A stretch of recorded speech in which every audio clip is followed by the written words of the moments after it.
अरे अरे रामलाल, क्या हाल चाल है तेरे? श्यामलाल, अरे क्या हाल है दोस्त? अरे हाँ भाई हाँ, क्या बात है, इतने दिनों के बाद मिला, क्या बात है? एक बात बताओ, कितने दिन तक रहे काम?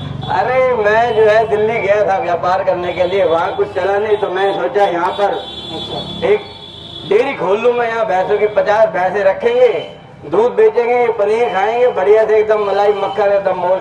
यहाँ थोड़ा सा क्या है कि हरियाली अच्छी है, अच्छा, इसलिए। और सुना, तू क्या कर रहा है आजकल? मेरे भी बस क्या है, थोड़ा वही भाभी के हालचाल तुम्हें तो पता ही है। अरे हिंदी कहाँ है किसी की। अच्छा, और दूसरी बात ये है, और बच्चे तेरा बेटा जाने वाला था विदेश पढ़ाई में?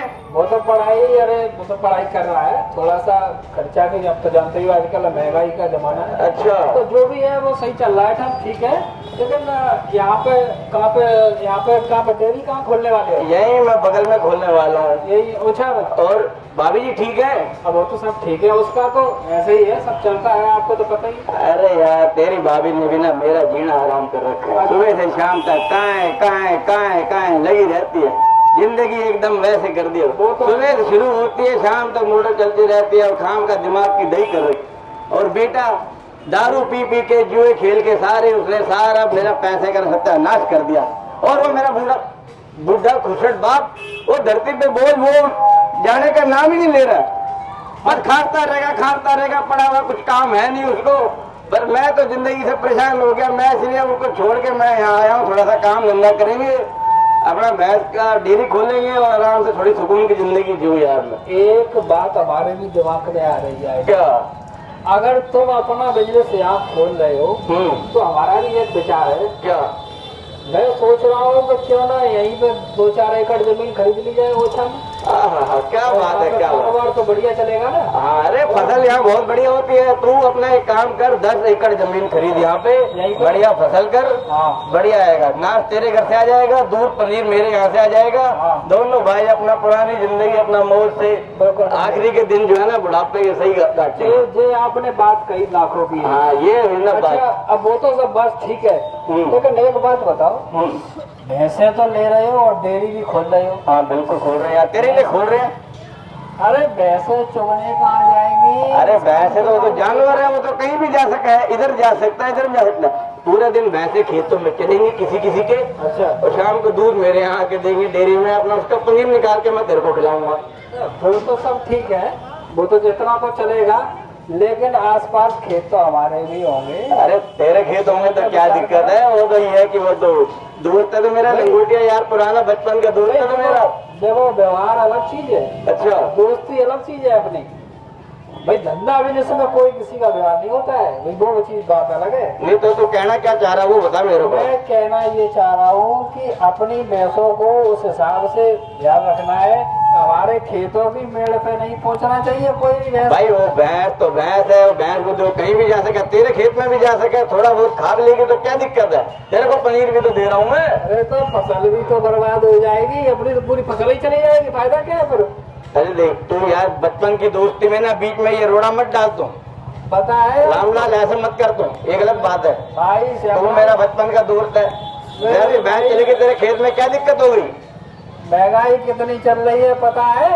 और 12 एकड़ 2-4 एकड़ जमीन में ट्रैक्टर चलवाना, खेती करना, उसमें सिंचाई करना, पानी लगाना, दवाइयाँ छिड़काना, पता है आपको कितनी महंगी दवाई आती है आजकल? बहुत महंगा सिस्टम है। हाँ आता है तो क्या हो गया भाई? देख ऐसा, मेरी भैंस तो कहीं भी जाएगी भाई, उसमें तेरे को कोई दिक्कत नहीं होनी चाहिए, पहले बता दी मैंने। ऐसा कुछ नहीं होगा भैया। भाई मेरी भैंस तो तेरे ही जाएगी, और सबसे पहले तेरे यहीं जाएगी। बता तू क्या कर लेगा? हमारे खेत की मेड़ पे भैंस नहीं जानी चाहिए, नहीं वहीं जाएगी भाई, अब तो वहीं जाएगी पहले। ऐसा नहीं होगा, ये ध्यान रखना। ऐसा ही होगा भाई।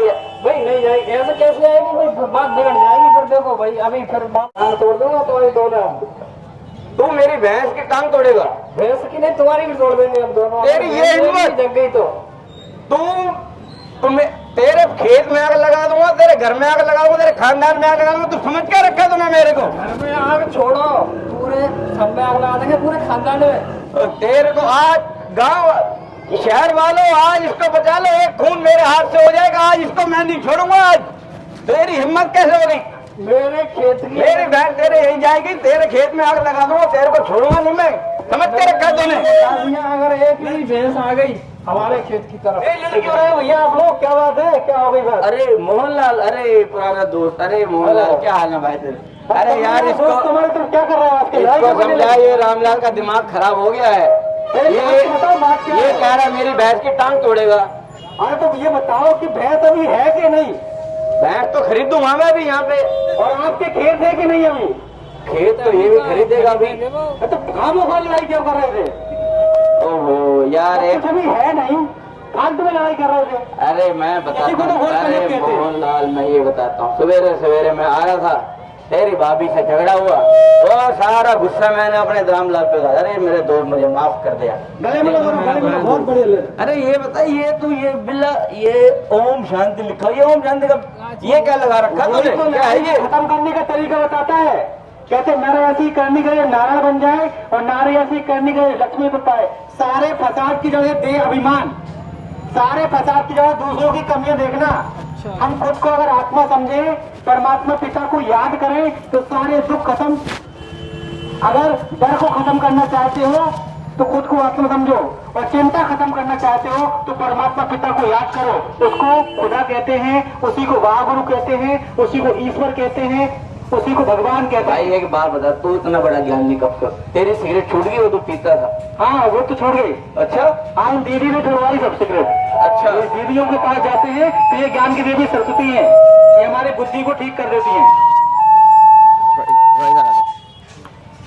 भाई ये तो मैं समझ गया, पर लेकिन एक बात बता, तेरी भाभी का दिमाग ठीक हो सकता है और सुबह शाम मेरे से झगड़ा करते रहते हो, वो ठीक हो जाए ना तब तो मानो भाई तेरे ओम शांति में कोई ज्ञान है, कोई दम। इनको पक्का ठीक हो जाएगी, गारंटी है, गारंटी। और मेरा बेटा जो दारू पीता रहता है, जुआ खेलता है, जिसने जीना हराम कर रखा है, वो ठीक हो जाएगा। यहाँ अच्छे अच्छे गंजाड़ी नशेड़ी शराबी सब सुधर गए। अब मेरे को देख ले, मैं कितना सुधर गया। तू तो सुधर, तेरी पुरानी आदत छूट गई वो। हाँ और क्या बात कर रहा, मजाक कर रहा। इसको सूंघ, पी के तो नहीं आया? सूंघ एक बार इसको। नहीं सूंघ के तो नहीं आया, लग तो रहा सही। चाहे तेरे तो चेहरे की चमक ही बदल गई यार 5 साल में। देखिए, बादाम खाने से किसी में ताकत नहीं आती, अच्छी बातें सुनने से ताकत आती है। हाँ, कहते हैं बातें कितनी समझदार जो आती है एक बार, और मानो कितना बेसमझ दोहराता है बार बार। अच्छा तो पढ़ाई करना है, लड़ाई नहीं करना है। तो यहाँ सिखाया क्या जाता है ओम शांति में? यहाँ यही सिखाया जाता है, जब हम अच्छी बातों का चिंतन करते हैं तो हमारा दिमाग सही होता है। जब प्रेम भरा बर्ताव करते हैं तो भैया हार्ट अटैक नहीं आउट। और जब खुशी राहत और बढ़िया भगवान की याद में भोजन करते हैं तो पेट खराब नहीं हो। और अच्छे विचार मन में चलाते हैं तो कोई क्रीम पाउडर लगाने की जरूरत नहीं है, हमारा चेहरा वैसे ही चमकता है। तो भैया लोग, आप लोग हैंडसम बन जाओगे। और आपकी भाभी है ना जो हमारी, उसके ऊपर ब्यूटी पार्लर में इतना ज्यादा खर्चा नहीं करना पड़ेगा। अच्छा हाँ, क्योंकि मायूस चेहरों के नजदीक जाता नहीं कोई, और सूखे हुए फूलों को लबा पर लगाता नहीं कोई। खुश रहोगे, अपने आप चेहरा चमकेगा। भाई तू कहाँ जाता है? एक बार जरा हमारे को भी जरा ओम शांति में लेकर चल। बिल्कुल जरा हमारे को भी। आइए, ये इन दीदियों से हमने सब कुछ सीखा है। ये है असली भारत माता, ये है ज्ञान की देवी सरस्वती। अब इन्हीं की मुख से सुन लीजिए आप। दीदी हमने जब से सीखो इन्हीं से देखा है। नमस्ते नमस्ते दीदी। दीदी जी रामलाल श्यामलाल हमारे बचपन के मित्र, आप इनको थोड़ा अच्छी बात बताओ। ओम शांति, ओम शांति, ओम शांति। ओम शांति। कहते हैं स्कूल कॉलेज में जो डिग्री मिलती है वो इतनी मिलती है, बस अब हमारी डिग्रियां बन जाती है। पर परम पिता परमात्मा जो सर्व का शिक्षक है, वो ऐसी राह सिखाता है। वो कहता है कि नर तू ऐसी करनी कर जो श्री नारायण बने, नारी तू ऐसी करनी कर वो श्री लक्ष्मी बने। वो परमात्मा जो सर्व का शिक्षक है, सबका सदगुरु है, पिताओं का भी पिता, शिक्षकों का भी शिक्षक, वैसी राह बताता है तो जीवन हमारा सुधर जाता है। कहते हैं कि नर नारायण बने कब बना? जब वो सत्य परमात्मा इस धरती पर आया, उसका ज्ञान जब उसने दिया तो नर को नारायण बना दिया, वो सत्य परमात्मा है। तो जीवन जीने की कला सिखलाता है राजयोग, मनुष्य को देवता बनाता है। ये पत्थरों की पूजा करते करते हम पत्थर ही बन गए, पत्थरों की पूजा करते करते हम पत्थर ही बन गए।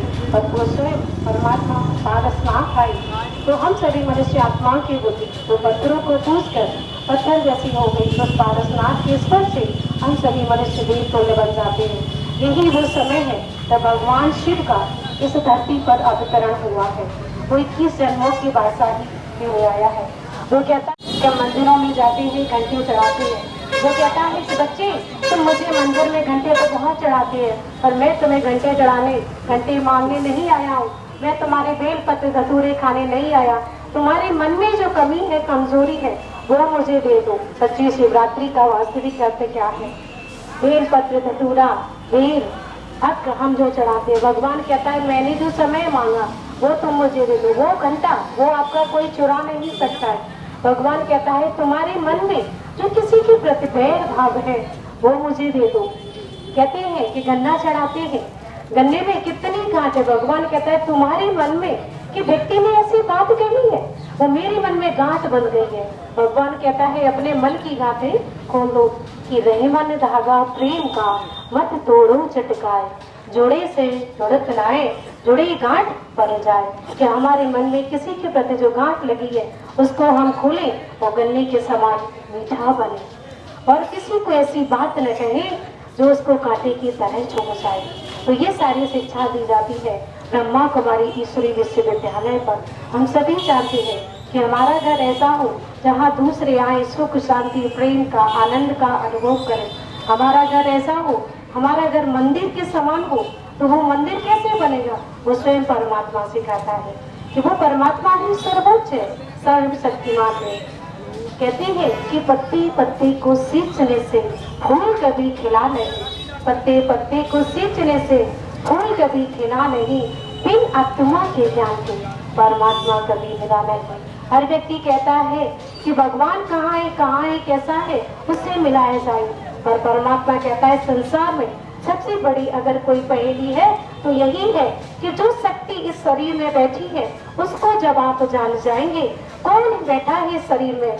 जब तक वो इस शरीर में कितने बड़े विशाल कार्य कर देता है कि मनुष्य ने फोन बना दिया, एरोप्लेन बना दिया, ट्रेन बना दी, पर वो स्वयं को नहीं जान पाया। तो वो सबसे पहली भगवान बताने आया कि इंसान तो खुद को जान जा कि तू कौन है।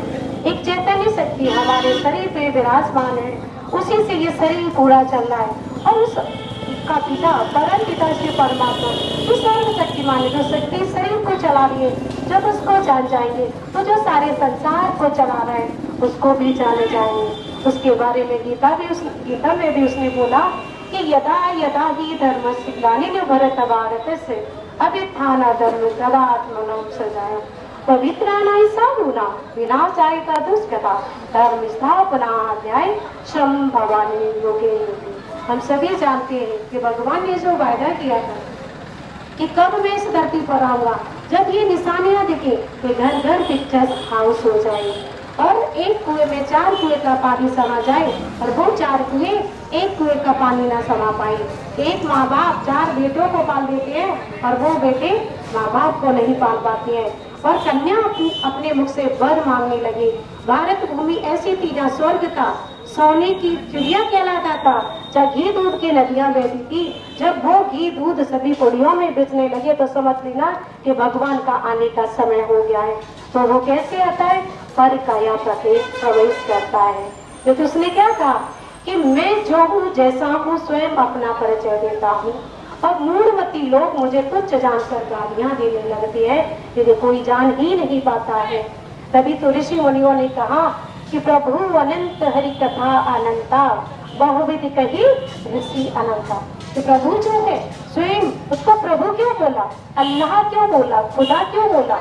कि ईश्वर इंद्रियों से परे जो स्वर है वही तो ईश्वर है। हम सभी की इंद्रियां है, भगवान उसको बोला।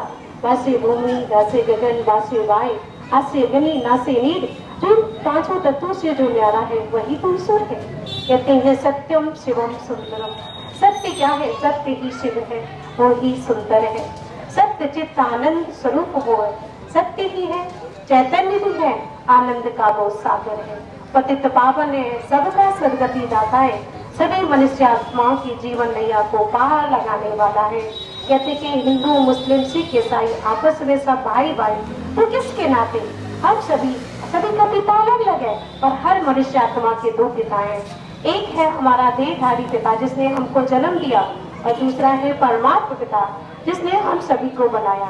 उसके आगे सारा संसार मस्तक झुकाता है। तो वो स्वयं ईश्वर, वो भगवान खुदा, वो स्वयं जो इस भूतल पर आए, वो स्वयं आ गया। वो खुदा खुद जो धरती पर आ गया, आ और ले जा, अल्लाह उसे बोला, कितने नामों से उसे बुलाया है, वो स्वयं भूतल पे आ चुका है। उसका ही निमंत्रण आपको देने आए हैं। और स्वयं कहते हैं कि भगवान जब भाग्य बांट रहा था तो आप कहाँ थे? तो हम बड़े मुस्कुरा के कह देते हैं हम तो सो रहे थे। तो अभी वो समय है, जागो जागो समय को पहचानो। तो भगवान 21 जन्मों की बादशाही लेने आया है। आए जागे समय को पहचाने, क्योंकि अभी नहीं तो कभी नहीं, फिर मत कहना बताया है। ओम शांति। और हम लोग मैनपुरी से आए हैं। स्टेशन रोड से देवपुरा पर आश्रम है और आगरा रोड पुलिस चौकी गांधीवान मोहल्ले में वरदानी भवन के नाम से आश्रम है।